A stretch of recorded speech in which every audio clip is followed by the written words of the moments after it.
Ford has dumped another 7 million shares in addition to the 8 million shares they dumped a month ago of RIVN. So the question is, do they just not believe in this company that they thought was going to be a massive competitor to Tesla? Justin, what's your take? RIVN. I mean, has someone checked up on their lockup and stuff? This might be lockup related, but regardless, they've sold. No, it did expire. It just expired. Yeah, so I think it's very lockup related. So, and they sold 15% of their stake, and they're selling down.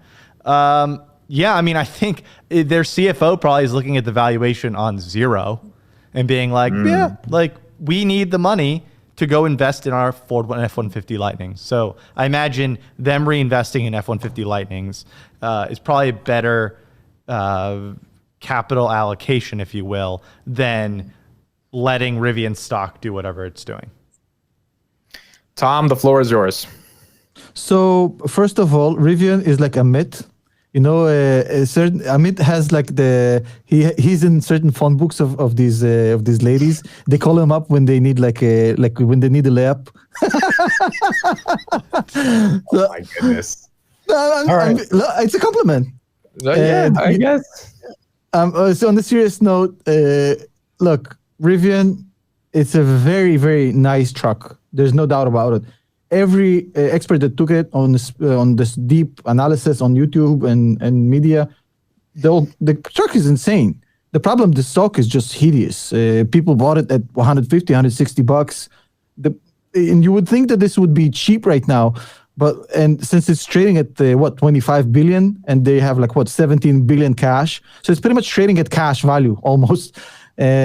The problem is, if you look at the multiples, it's still insanely expensive. I mean, they're not there yet, the scale. Their price to sales, I believe, in the mid 70s. They did 100 million, 120 million so far in sales. I think they have what it takes, and the truck is looking phenomenal.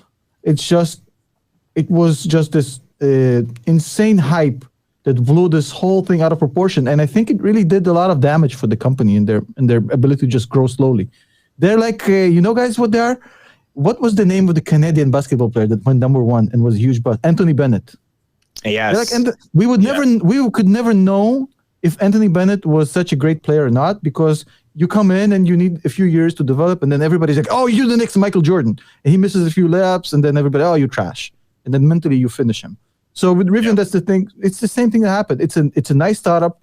The one thing that works towards Rivian's success, despite, I mean, look, if Ford is dumping you, it might be actually a catalyst for you, because Ford is like the 1990s Clippers. They only make bad decisions as far as EVs goes. The one thing that works for Rivian is that the truck category in the US is the biggest, baddest, most profitable category in auto in the US. Trucks is where it's at.